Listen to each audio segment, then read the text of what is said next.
What's going on, everybody? You know who it is. ZEUS CRUZ of Olympian Multimedia, giving you another segment of a word.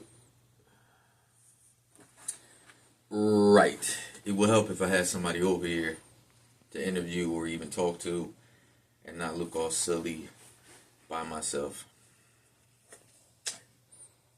Doesn't matter. You know who it is. I already said it. ZEUS CRUZ, Olympian Multimedia, giving you another segment of Get Things Done.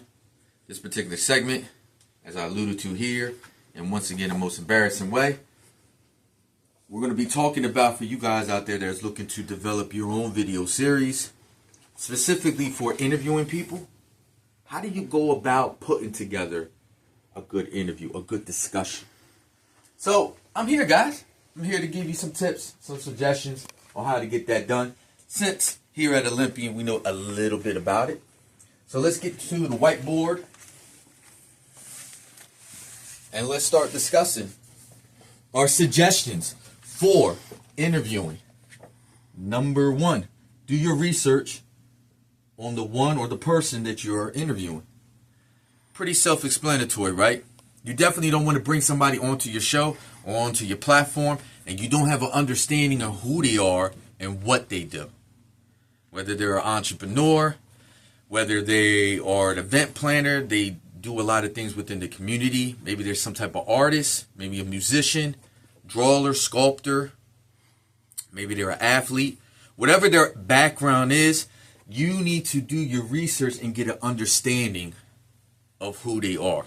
That will allow you to develop your questions a lot more better and then get the most out of your interview, right? You want your interview to have substance, has a good feel, a good vibe to it, so that people watching, they get an understanding as well.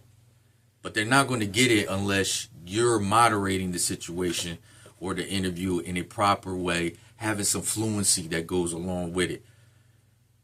That all starts with, boom, research, understanding the person you're interviewing. Number two, create a set that coincides with the theme of the interview. So what does that mean? Well, clearly you're going to develop some type of a set. I mean, you could do the interview anywhere, but it does help to have a nice backdrop, a nice background that goes along with the whole feel of the interview, specifically the person that you're interviewing. For example, if you notice on our show for A World with the World video series, if you haven't checked it out, check it out on the Olympian Multimedia YouTube channel. But if you notice, a lot of times the backdrops that we use, it definitely goes along with the person that I'm interviewing. For example, if I'm interviewing an author, you'll notice the backdrops alludes to a lot of books. I have the backdrops with, like, it looks sort of like a library type of feel to it. Maybe have some props in there as well to maybe highlight the title of the show, A World with the World. Maybe have some other things that coincide with, like, writing.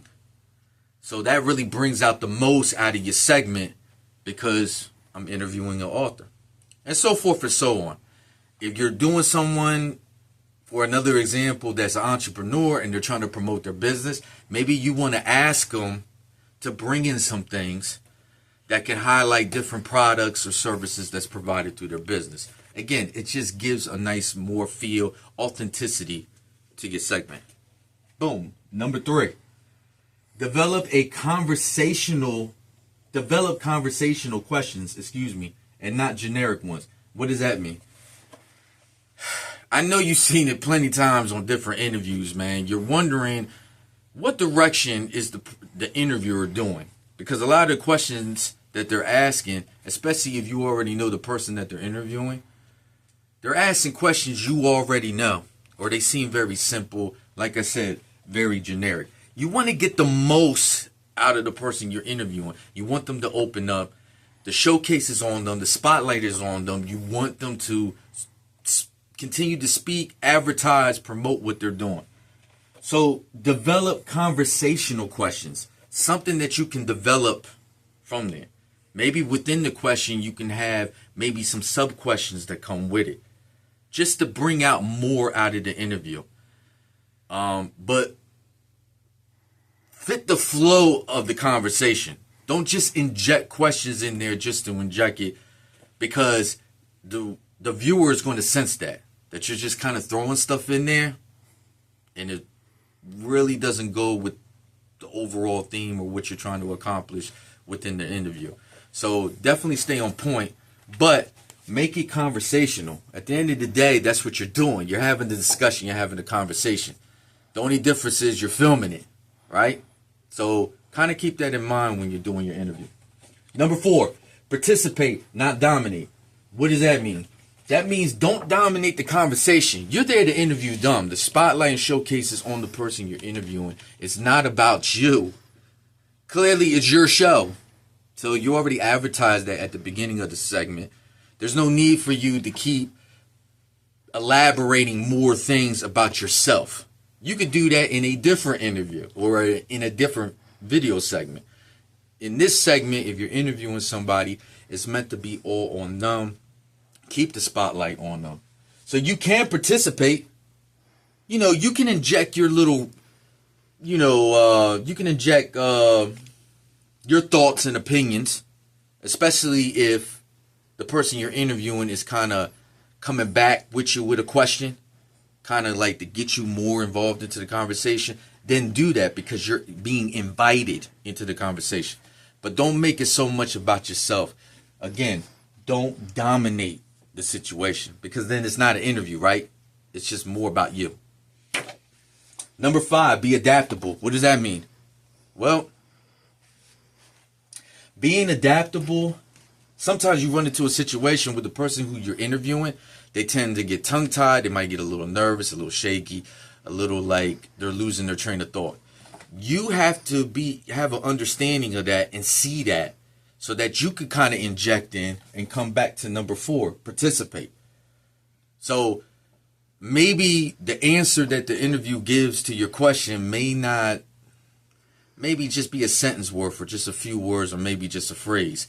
That's your time to come in and kind of piggyback off that and kind of elaborate that more. And maybe as you elaborate, maybe they'll chime in more, because you'll end up saying something that gets their train of thought back, right? Also, pay attention to your questions. As you can see here, this is what we do here at Olympian. I always give out a outline, gives you the basics of how the interview and the formatting of the interview will go. And then I give some sample questions as well. The ones that are highlighted in bold are the ones that I want to emphasize the most during the interview. But as an interviewer, you need to pay attention to when you're asking the questions.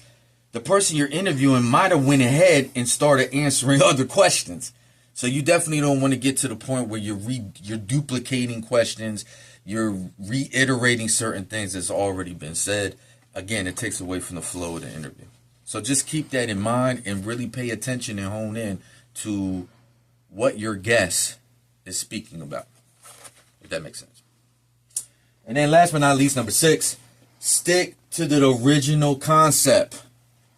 So whatever your concept is, once you make for your video series, your interview series, stick to it. It's okay to make subtle changes here and there, but at the end of the day, it's about your original concept, your original purpose, and what you want to get out of it. With our interview series, it's called A Word with the World. So I try to stick with that, because in the world, you come across different people of different backgrounds, different skill sets. They're into different things.